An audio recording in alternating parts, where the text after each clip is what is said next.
Yo, what's going on, guys? Welcome back to another episode of my mini movie review.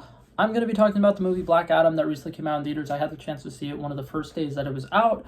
I wanted to wait though before reviewing it because when you first see a movie and you're watching it in theaters, you're watching it on the big screen, you hear the nice surround sound speakers, and you're in a great environment surrounded by a bunch of other people who are just so excited to see it. It impacts your feelings about the movie a little bit. It impacts how you initially would review it. So I decided to give it a couple days, and now I am finally ready to give it an honest, proper review. I'm going to go ahead and disclose a spoiler warning for those of you who have not seen this movie.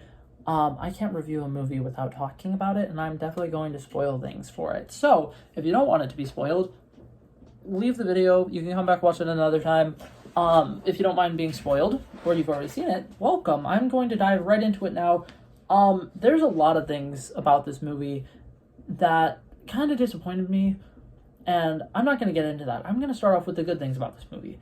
The JSA was great. The JSA inclusion kind of bothered me a little bit, just because of the fact that it seems like they really wanted to make the JSA a really, really important part of the story, and it kind of seems like they almost wanted to make it the JSA's story a little bit. And honestly, if they made this a JSA movie with Black Adam as the main villain, it probably would have been 10 times better than what they actually did.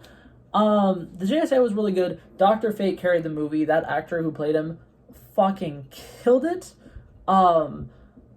Dr. Fate in the comics is literally probably my favorite DC character. That's not true, the Flash exists. He's literally like one of my favorite DC characters, and they literally portrayed him almost perfectly. The way that he flies around and like does his magic is so smooth and elegant that he literally looks so mystical, and all the effects with him, flawless. The only problem I literally had with Dr. Fate was the fact that he was not in the movie enough, in my opinion, but like I said, he killed it. The actor killed it. Everything about his character was flawless, perfect. Hawkman, I can say pretty much the same thing. Every single time he was on the screen, he stole the scene. His chemistry and like the tension between him and Dwayne The Rock Johnson were pretty nice. His suit looked amazing. Dr. Fate's suit looked amazing. Atom Smasher's suit looked amazing. All of the suits and stuff. The film looked beautiful. I will give DC that. Film looked beautiful. It was relatively well, what was it called? Like, all the action and stuff was all really, really good. The CGI was great. The score was relatively good. Couple problems I did have with the movie.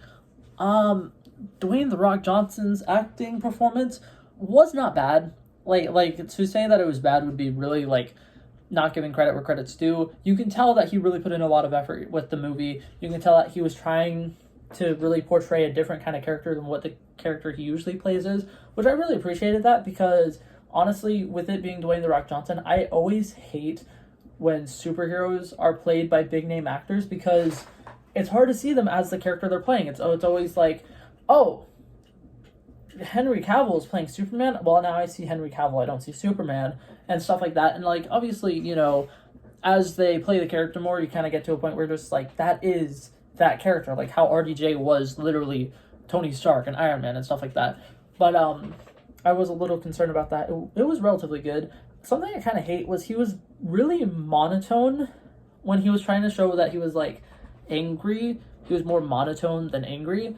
And something that I hate is by the end of the movie, he's like cracking jokes and stuff like that. And Dwayne Johnson has been saying for years that he wants to portray the character as the serious character that he is in the comics. He really wanted to stay true to the backstory of Black Adam, which he does. He stays true to the backstory. Everything like the origin and all the past stuff was great. Current day Black Adam was nothing like Black Adam from the comics. Black Adam is a villain. They did not make him a villain. They try to make him an anti-hero, and I really hate the loose term anti-hero here, because the only thing different between an anti-hero and a hero is them killing people at this point. Like that's like the main difference, and I kind of hate it, because the thing that makes an anti-hero is he's doing it for questionable motives. He's not doing it for questionable motives. He's doing it for this kid and the mother that saved him, and I kind of hate it, because it's okay for the main character of a movie to be a bad guy. Like, there's plenty of movies that do it.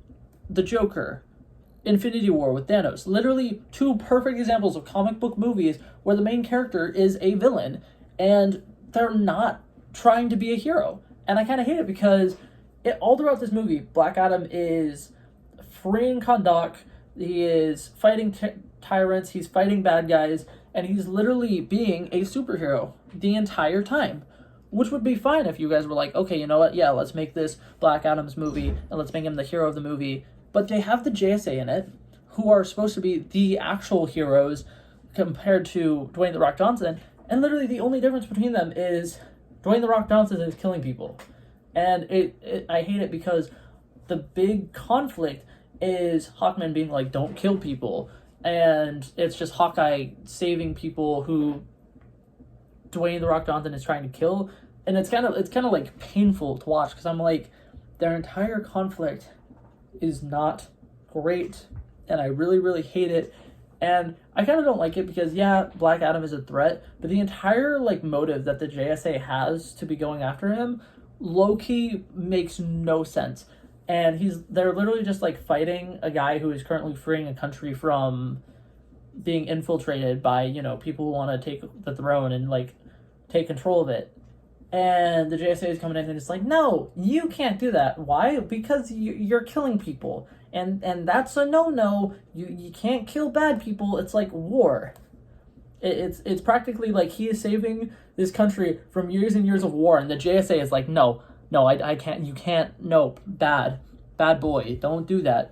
Another thing that I don't like about this movie, I don't know if I've touched on the fact that he cracks jokes in it, but I really hate that. And then another thing that I hate is Black Adam has like no motives of his own in this movie. It is all, he is doing what this little kid is telling him to do, and that's what he does the entire movie. And I hate it so much because he's practically literally only made a hero because this little kid is just like, oh, well, here's what you need to do. You need to kill these guys because these guys are bad. And Black Adam is like, okay. Black Adam would never just listen to a little kid and take orders from a little kid. And that's practically what he does the entire movie. And I hate it so much because he's a fucking tyrant. In the comics, he's a tyrant. He's a terrible guy. He's a monster. He would never listen to anybody but himself. He's hungry for power. And they're like, okay, yeah, you know what? He's going to listen to this little kid, and he's going to do everything this little kid does for, like, tells him to do, and he's going to be a hero. He's going to save the day. And I kind of hate it because it's not true to the character at all. And Dwayne The Rock Johnson promised that they were staying true to the character. And another thing that I hate about it is the world building in this movie. They're setting up Black Adam versus Superman, and they made Black Adam a really, really good guy. So Superman fighting Black Adam doesn't make a lot of sense because it's just like, oh yeah, let's just put two powerhouses fighting each other. Doesn't seem like they're going to have any good motives. So I really hope that the next thing we see Black Adam in, he's killing a bunch of innocent people or doing something Black Adam-like because he's not himself. And it drives me insane. Anyways, I'm going to shut up now because I could complain about different things about this movie for a really, really long time. But overall, it really wasn't that bad of a movie. It was relatively good.